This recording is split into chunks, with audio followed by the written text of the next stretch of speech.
Welcome.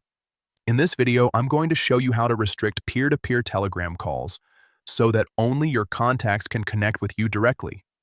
This is an important privacy setting that helps protect your IP address and gives you more control over who can reach you through Telegram calls. Let's get started.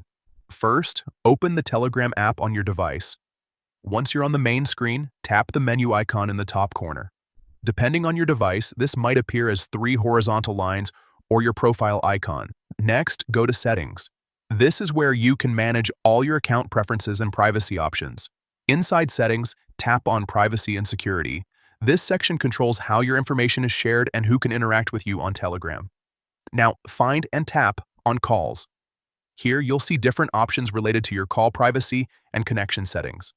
Look for the option labeled Use Peer-to-Peer With and tap on it.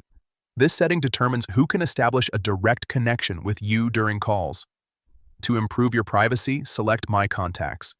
This ensures that only people saved in your contact list can use peer-to-peer connections when calling you. Once selected, apply the changes. Telegram will automatically save your preference, and your calls will now be more secure. By enabling this setting, you reduce the chances of unknown users accessing your direct connection, which is especially useful if you receive calls from people outside your contact list. That's it. Your Telegram call privacy is now better protected. If you found this helpful, make sure to check out more Telegram tips to keep your account safe and optimized.